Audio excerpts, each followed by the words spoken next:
naman yung complaint ko kay Congressman Pulong Duterte. So nakikita nyo na basta merong nangyari na kanuluan ng administrasyon, ang ginagawa nila ay sinisira nila ang kanilang kalaban sa politika para matabunan yung totoong issue ng bayan.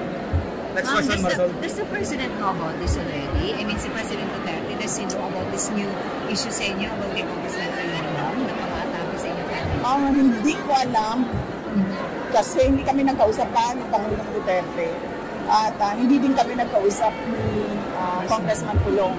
Pero nakita ko siya na nagpa-interview siya doon sa labas ng detention center. So baka noong nasa loob siya ay napag-usapan na lang. So clearly, VP, you believe na this is part of political attack sa inyo mga Duterte? Yes ma'am. Sabi ko na nga, every time nagkakaroon sila ng issue, malaking issue na kabalbalan na ginagawa nila, ang kanilang pang-cover sa mga issue na ito ay atakihin yung kalaban nila sa politika.